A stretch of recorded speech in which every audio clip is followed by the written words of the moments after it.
जय हिंद दोस्तों, मैं किशन आप सबका स्वागत करता हूं। दोस्तों आज मैं आपसे बात करने वाला हूं स्पेशली भारत और जापान के बीच हुई एक ऐसी हिस्टोरिकल यानी कि ऐतिहासिक डिफेंस डील के बारे में जो कि आने वाले वक्त में भारतीय नौसेना की ताकत कई गुना बढ़ा सकती है। जी हाँ दोस्तों, भारत और जापान ने पहली बार डिफेंस टेक्नोलॉजी को मिलकर डेवलप करने का फैसला किया है और इस प्रोजेक्ट का नाम मैंने कल आपको डिफेंस अपडेट में बताया था, वो है unicorn naval radio antenna system. लेकिन दोस्तों अब यहाँ पर सवाल ये कि आखिर ये यूनिकॉर्न है क्या चीज़ और ये भारतीय नौसेना के लिए इतना महत्वपूर्ण क्यों माना जा रहा है और इससे भारत को आखिर फ़ायदा क्या मिलने वाला है, यही आज इस वीडियो में मैं आपको बताने की कोशिश कर रहा हूँ। तो चलिए शुरू करते हैं। दोस्तों आज के मॉडर्न जंगी युद्धपोतों में कई अलग अलग तरीके के एंटीने लगे होते हैं, जिनमें कि स्पेशली कम्युनिकेशन एंटीना लगा होता है, इसके अलावा रडार एंटीना होता है, सर्विलांस सिस्टम होता है और इलेक्ट्रॉनिक वॉरफेयर सेंसर्स होते हैं, इवन नेविगेशन इक्विपमेंट्स होते हैं। जब इतने सारे एंटीना एक जहाज़ के ऊपर जब लग जाते हैं तो उसकी ऑब्वियसली बात है रडार सिग्नेचर तो बढ़ना ही बढ़ना है। मतलब दुश्मन के रडार पर ये जहाज़ जल्द ही दिखाई देगा। वहीं पर दोस्तों ये काम आता है यूनिकॉर्न, जो कि अपनी स्पेशलाइजेशन के लिए जाना जाता है। यूनिकॉर्न दोस्तों एक ऐसा इंटीग्रेटेड एंटीना मास्ट है जो इन सभी अलग अलग एंटीनास को एक ही स्टेल्थ मास्ट के अंदर छिपा देता है, जैसे कि आप तस्वीरों में भी देख सकते हैं। इससे जहाज का जो ऊपरी हिस्सा है वो साफ और काफ़ी मॉडर्न दिखता है और उसका रडार सिग्नेचर भी काफ़ी कम हो जाता है। लेकिन अब बात करते हैं हमारी नौसेना को इससे मिलने वाले फ़ायदे की। इससे दोस्तों भारतीय नौसेना को नेक्स्ट लेवल के फ़ायदे मिलेंगे। पहला तो हमारी स्टेल्थ क्षमता काफ़ी बढ़ जाएगी, दुश्मन के रडार पर जहाज़ को पहचानना पहले से ज़्यादा मुश्किल हो जाएगा। दूसरा फ़ायदा ये मिलेगा, हमारा सिक्योर कम्युनिकेशन होगा। इवन जंग के दौरान दोस्तों जहाज़ों के बीच तेज़ी से और सुरक्षित जो कम्युनिकेशन है वो भी पॉसिबल हो पाएगा। तीसरा फ़ायदा होगा बेहतर सर्विलांस का, मतलब आप इसके ज़रिए दूर तक निगरानी कर सकते हैं, दुश्मन की गतिविधियों पर नज़र आसानी से रख सकते हैं। और चौथा फ़ायदा होगा मेंटेनेंस का कम होना, क्योंकि जैसे कि मैंने कहा ना, अलग अलग एंटीना उनकी जगह जब एक ही इंटीग्रेटेड सिस्टम आपकी जहाज़ पे लग जाएगा तो सबका जो मेंटेनेंस का टाइम है वो बच जाता है। और पांचवा इसका जो सबसे बड़ा फ़ायदा दोस्तों वो है फ्यूचर रेडी वॉरशिप, मतलब भारत के जो नेवल पोत हैं वो आने वाले वक्त में इस इंटीग्रेटेड मास्ट के लग जाने से, यानी कि इस यूनिकॉर्न के लग जाने से काफ़ी मॉडर्न भी हो जाएंगे। और सबसे बड़ी बात यह है कि इस टेक्नोलॉजी को हमारे जो बाकी के जंगी युद्धपोत है उस पर भी इस्तेमाल किया जा सकेगा। यानी कि ऐसा नहीं है कि आने वाले शिप्स पर हम इसका इस्तेमाल करेंगे, बल्कि जो ऑलरेडी हमारी सर्विस में उन पर भी हम इसे लगा सकते हैं।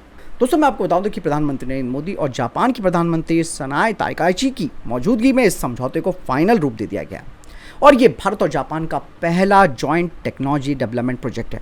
प्रधानमंत्री नरेंद्र मोदी जी ने स्पेशली कहा है कि ये समझौता दोनों देशों की डिफेंस साझेदारी में एक नया अध्याय खोलेगा और अब दोनों ही देश मिलकर ऐसी टेक्नोलॉजी डेवलप करेंगे जो समुद्री सुरक्षा और क्षेत्रीय शांति को मजबूत करेगी। आप दोस्तों काफ़ी टाइम से देख रहे होंगे कि जापान ने अब अपने जो एक्सपोर्ट रूल्स हैं, खास करके डिफेंस एक्सपोर्ट्स रूल हैं, उन्हें बदल दिया है, क्योंकि जापान को ये बात पता चल चुकी है कि केवल अमेरिका या फिर अन्य देशों के भरोसे हम हथियार पर डिपेंडेंसी नहीं रखना चाहते हैं। यही वजह है कि जापान के पास मॉडर्न टेक्नोलॉजी है, काफ़ी एडवांस लेवल पर वो जाना जाता है।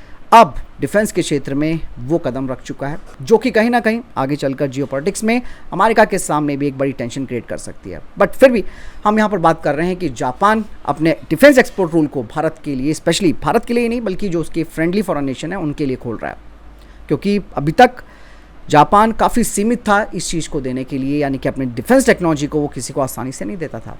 और इन्हीं सब वजह से दोस्तों भारत के लिए नई अपॉर्चुनिटीज़ खुल गई हैं। अब भारत को इससे काफ़ी चीज़ें आगे मिल सकती हैं। डिफेंस एक्सपर्ट्स भी यहाँ पर सामने आए हैं, उन्होंने भी कहा है कि आने वाले वक्त में आप देखिएगा कि भारत और जापान कई क्षेत्रों में मिलकर काम कर सकते हैं। ये तो शुरुआत है, आगे जो क्षेत्र हैं जिनमें काम हो सकता है वो है marine engine, aero engine, advance ship building technology, conventional submarines, sea plane technology, unmanned system और ड्रोन्स। और अगर ये सहयोग इस तरीके से आगे बढ़ेगा तो नो डाउट भारतीय डिफेंस इंडस्ट्रीज़ को भी बड़ा फ़ायदा मिलेगा। अब यहाँ पर सबसे इंपॉर्टेंट बात आती है मेक इन इंडिया परियोजना को लेकर। दोस्तों इस परियोजना की सबसे बड़ी बात है या सबसे खास बात मैं कहूँगा वो ये है कि भारत और जापान इसकी टेक्नोलॉजी साथ में मिलकर बनाएंगे। मतलब इससे भारत में हाई टेक डिफेंस निर्माण को एक बड़ा बढ़ावा भी मिलेगा। नई टेक्नोलॉजी, नई नौकरियाँ और भविष्य के लिए एक मजबूत डिफेंस मैन्युफैक्चरिंग इकोसिस्टम भारत में तैयार होगा। तो दोस्तों यहाँ पर आप केवल यूनिकॉर्न को एक एंटीना मत समझने की कोशिश कीजिएगा, ये है अपने आप में एक बहुत पावरफुल चीज़, लेकिन ये आप मानिए कि शुरुआत हो चुकी है जापान ने जिस तरीके से अपने डिफेंस एक्सपोर्ट रूल बदले हैं, भारत के लिए ये एक बड़ी अपॉर्चुनिटी बनकर सामने आया, जहां ऑब्वियसली बात है यूनिकॉर्न एंटीना से भारतीय नौसेना को स्टेल्थनेस मिलेगी, सुरक्षित संचार हम कर पाएंगे और ये एक मॉडर्न वॉरफेयर क्षमता देने वाला नेक्स्ट जनरेशन का सिस्टम भी है। तो दोस्तों, भारत और जापान की ये साझेदारी आने वाले कई वर्षों में डिफेंस क्षेत्र में कई बड़े प्रोजेक्ट्स का रास्ता खोल सकती है। फिलहाल दोस्तों, आपको क्या लगता है कि भारत और जापान को आगे भविष्य में किन और परियोजनाओं में साथ में मिलकर काम करना चाहिए ताकि दोनों ही देश मजबूती के साथ अपने डिफेंस उद्योग को बड़ा कर सकें और प्लस अपने देश की क्षेत्रीय जो सुरक्षा है उसे मजबूत कर सकें? क्योंकि आज की डेट में एक चीज़ सामने आती है कि अगर आपके पास खुद के हथियार नहीं हैं और अगर आपकी डिपेंडेंसी दूसरे देशों पर है तो उसका खामियाजा आपको जंग के टाइम पर भुगतना पड़ेगा। इसीलिए जापान की स्ट्रैटेजी बिल्कुल साफ़ है, इवन भारत की स्ट्रैटेजी भी बिल्कुल साफ़ है। आपने देखा होगा कि भारत भी खुद के अपने डिफेंस इक्विपमेंट्स बना रहा है, इवन एक्सपोर्ट कर रहा है। साथ ही जापान भी अब ये चाहता है कि भी कोलैबोरेशन भी किया जाए, साथ ही साथ नए नए इक्विपमेंट्स बनाए जाए, किसी बड़े प्रोजेक्ट में साथ में मिलकर पैसा लगाया जाए ताकि चीज़ें जो आउटपुट है वो आ सके। और केवल यूरोपियन कंट्रीज़ पर भरोसा करने से ही ये चीज़ें नहीं आ पाएंगी। एक ट्रस्ट वर्थी पार्टनर जापान को चाहिए और जापान और भारत के रिश्ते तो आप समझ सकते हैं ऐतिहासिक भी हैं। इसीलिए यहाँ पर जापान को कोई प्रॉब्लम नहीं है भारत के साथ किसी भी तरीके से टेक्नोलॉजी शेयर करने को लेकर। और भारत को भी ये बात समझनी चाहिए कि हमें जापान से एक्चुअल में टेक्नोलॉजी लेनी है, ना कि हमें केवल यहाँ पर मैन्युफैक्चरिंग हब बनाना है।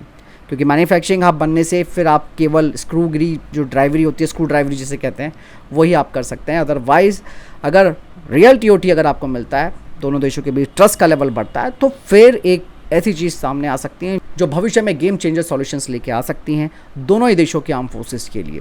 तो ये चीज़ दोस्तों एक शुरुआत हो चुकी है भारत और जापान के बीच डिफेंस साझेदारी की, जिसे कि आप ऐतिहासिक भी समझ सकते हैं। और इससे डेफिनेटली चाइना के ऊपर भी प्रेशर पड़ेगा और जो भी एडवर्सरीज हैं उनके ऊपर भी प्रेशर पड़ेगा।